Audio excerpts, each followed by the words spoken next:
مجھے بہت افسوس ہے اس بات کا کہ بلوچستان کے جو پاکستان کا مستقبل ہے، یہ بچے جو ہیں، اسٹوڈنٹس جو ہیں، بلوچستان کے مرج ڈسٹرکٹ ایکس فاٹا جو ہے اس کے بچے، ڈی جی خان کے بچے اور راجن پور کے بچے 12 دن سے سڑکوں پہ رل رہے ہیں، اور کسی کو اتنی توفیق نہیں ہوئی کہ ان بچوں کو آ کے پوچھے کہ ان کا مسئلہ کیا ہے۔ اور سنا ہے کہ ہزاروں جو 35,000 یا 36,000 جو سیٹس ہیں، اس کے اندر 600 سیٹس ہیں ان کی، وہ بھی ان سے واپس لے لی ہیں اور وہ کوٹا بھی ختم کر دیا ہے۔ تو یہ بہت بری بات ہے، اور میں یہ سمجھتی ہوں کہ انہوں نے کہا کہ پنجاب بڑا بھائی ہے، میں یہ سمجھتی ہوں کہ بلوچستان بڑا بھائی ہے اور پنجاب کو بڑا بن کے دکھانا چاہیے۔ ان بچوں کی جو کتنا اس پہ کوئی خرچہ آ جاتا ہے، کوئی بہت بڑا خرچہ تو نہیں ہے۔ ان بچوں کی کوٹا کو بھی بحال کیا جانا چاہیے، ان کی سیٹس کو بھی بحال کیا جانا چاہیے، ان کی اسکالرشپس کو بھی بحال کیا جانا چاہیے۔ اور مجھے اس بات کا بھی بہت افسوس بھی ہے، تکلیف بھی ہے کہ یہ 12 دن سے سڑکوں پہ رل رہے ہیں۔ ان کو ایک تو میڈیا کوریج نہیں ملی، دوسرا گورنمنٹ سے بھی کسی کو اتنی توفیق نہیں ہوئی کہ کوئی آ کے ان کو سنتا کہ ان کا مسئلہ کیا ہے، ان کو پرابلم کیا ہے، یہ بچے کیوں اپنے گھر سے دربدر ہوئے ہیں اور سڑکوں کے اوپر رل رہے ہیں ایک تعلیم کی خاطر۔ آپ کہتے ہیں کہ پاکستان میں تعلیم عام ہونی چاہیے، اور وہ بچے اپنی تعلیم کا حق مانگ رہے ہیں اور آپ ان کے ساتھ اس طرح کر رہے ہیں۔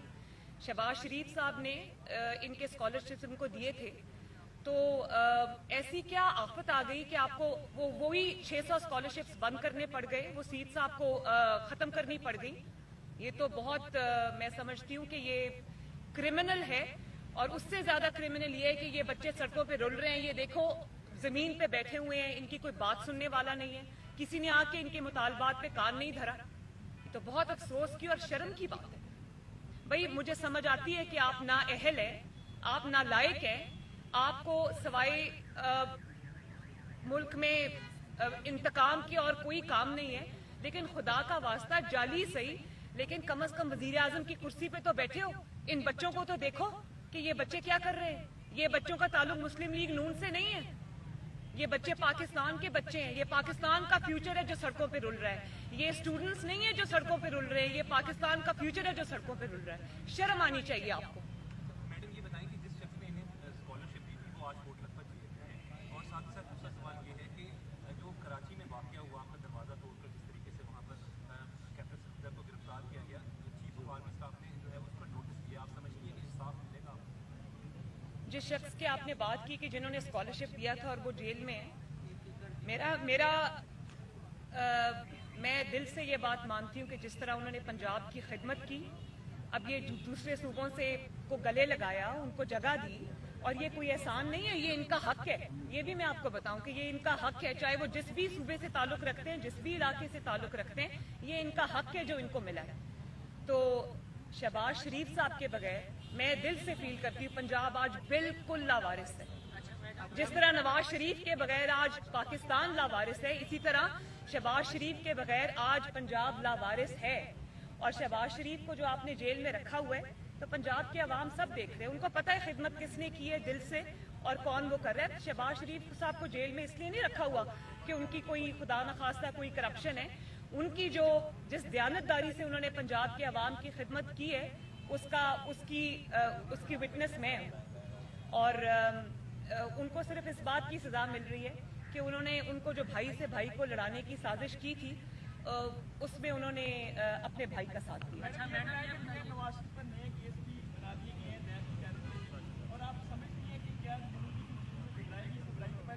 بھائی جتنے کیس بنانے ہیں بنا دو، اور جتنے کیس بن چکے اس سے زیادہ کیس تو نہیں بن، اب جتنے کیس بنائیں گے یہ کالک اپنے ہی منہ پہ ملیں گے۔ اچھا نواز شریف صاحب نے گجرانوالہ جلسے میں 11 بار جنرل باجوہ اور عسکری قیادت کا ذکر کیا، اس کے بعد جو مخالفین ہیں وہ یہ کہتے ہیں کہ جب اسی کا معاملہ آیا تو مسلم لیگ نون جو ہے وہ لیٹ گئی، انہیں یہ تھا کہ جنرل باجوہ عدلیہ پر اثر انداز ہوں گے، اس لیے اسی کے معاملے پر۔ اور ان دنوں کچھ خبریں یہ بھی تھیں کہ جو لیگی قیادت پاکستان میں موجود ہے، جن میں خواجہ آصف نے آپ کی کچھ تلخ کلامی بھی ہوئی تھی، آپ اس ٹینشن کے حق میں نہیں تھے، لیکن نواز شریف پر دباؤ ڈالا گیا، اس میں کتنی سچائی ہے اور تصدیق کیوں دی گئی اگر آپ نے انہیں اپنا بیانیہ مضبوط کرنا؟ دیکھیں یہ بات ایسی ہے جس کے اوپر میں ابھی کچھ نہیں کہنا چاہتی، میں پارٹی ڈسپلن کی پابند ہوں، لیکن حالات اور واقعات نے یہ بات ثابت کی ہے کہ اگر کوئی فیصلہ غلط بھی ہوتا ہے تو بھی اس کے جو اثرات ہیں وہ قوم کے سامنے آنا شروع ہو جاتے ہیں. تو اس سے زیادہ میں اس پہ کچھ نہیں کہنا چاہتی. میں پارٹی ڈسپلن کی پابند ہوں.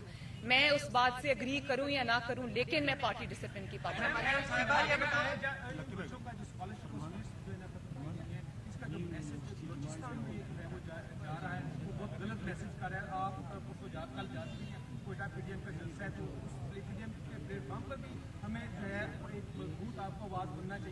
میں انشاءاللہ جو کوئٹہ میں جا رہی ہوں, کل میری فلائٹ ہے, پرسوں جلسہ ہے. میں وہاں پورے پاکستان کے سامنے بھی ان کا مسئلہ اٹھاؤں گی.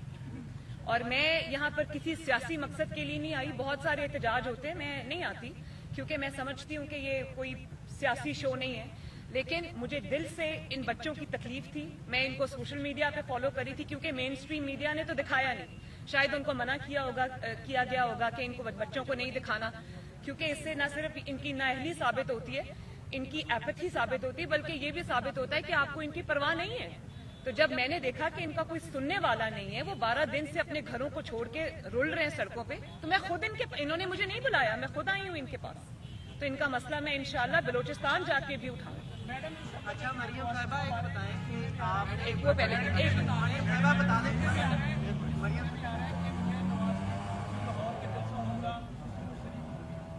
اس میں اللہ کرے انشاءاللہ ایسا ہی ہو, اللہ تعالیٰ کرے ایسا ہی ہو. یہ بتا دیں کہ آپ نے ایک لیکن میاں صاحب یہاں نہ ہو کر بھی سب سے زیادہ یہاں موجود ہیں, اور آپ کو مخالفین کے گھبرانے سے پتہ چل گیا ہے کہ میاں صاحب پاکستان میں نہ ہو کر بھی پاکستان میں ہر جگہ پہ موجود ہے, بلکہ مخالفوں کے سروں پہ سوار ہے. اچھا مریم صاحبہ یہ بتا دیں کہ آپ اچھی روایت ہے کہ آپ اپوزیشن میں ہو کے آئے ہیں, آپ احتجاج میں, امید ہے کہ آپ اقتدار میں آ کے بھی یہ روایت برقرار رکھیں گے, کیونکہ عموماً ایسا ہی ہوتا ہے کہ اقتدار میں آ کے بھول جاتے ہیں, کنٹینر پہ بھی بیٹھتے ہیں, پھر بھول جاتے ہیں کہ لوگوں کے مسائل. یہ بات نہ بھولیں کہ ان کو اسکالرشپس اللہ کے فضل و کرم سے شہباز شریف اور نواز شریف نے دیا. میڈم یہ بتا دیں کہ وزیر اعظم صاحب نے یہ کہا تھا کہ وزیر اعظم ہاؤس کو بھی یونیورسٹی بنائیں گے, لیکن اب فاٹا میں بھی یونیورسٹی بنائی جائے گی, وہ کچھ نہیں بنا. کیا وزیر اعظم صاحب بچوں کو نکال رہے ہیں یونیورسٹیوں سے, اس پر کیا کہیں گے؟ دیکھیں یہ بچوں کا مسئلہ تو بہت بعد میں آتا ہے. آپ یہ مجھے بتائیں کہ روٹی 30 روپے کی ہونے جا رہی ہے, آٹا غائب ہے مارکیٹ سے, اور لوگ دوائیوں سے 500-600 گنا دوائیوں کی پرائس میں اضافہ ہو گیا. آپ کو وزیر اعظم کہاں نظر آیا؟ آپ کو وزیر اعظم کہاں نظر آیا؟ اور جب 1 منٹ پلیز میں بات کر رہی ہوں, اور جب آپ کو نواز شریف صاحب نے یہ کہا گجرانوالہ کے جلسے میں بھی اور اس سے پہلے بھی کہ عمران خان ہمارا ہدف نہیں ہے, عمران خان راستے میں سے ہٹ جائے, بڑوں کی لڑائی میں بچوں کا کام نہیں ہے, تو وہی کر کے دکھایا انہوں نے. اب یہ مجھے بتاؤ کراچی میں جو حملہ ہوا میرے اوپر, اور کراچی میں جو اسٹیٹ ابو اسٹیٹ سامنے آئی, اس میں کہاں ہے عمران خان؟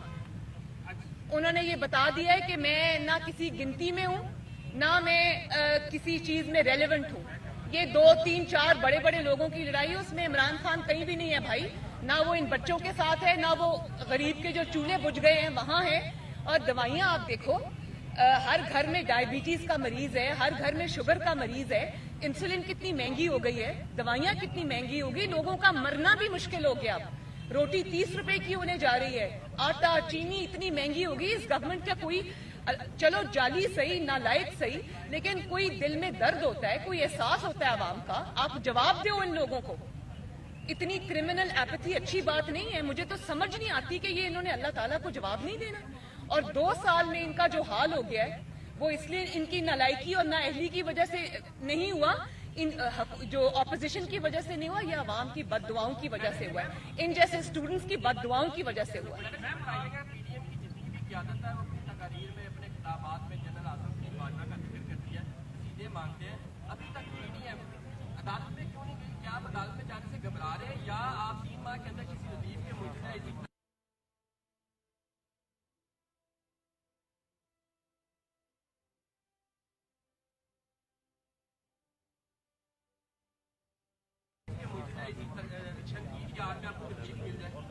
دیکھیں جلد یا بدیر جنرل عاصم سلیم باجوہ کو عدالت کے سامنے, قانون کے سامنے پیش ہونا ہی پڑے گا.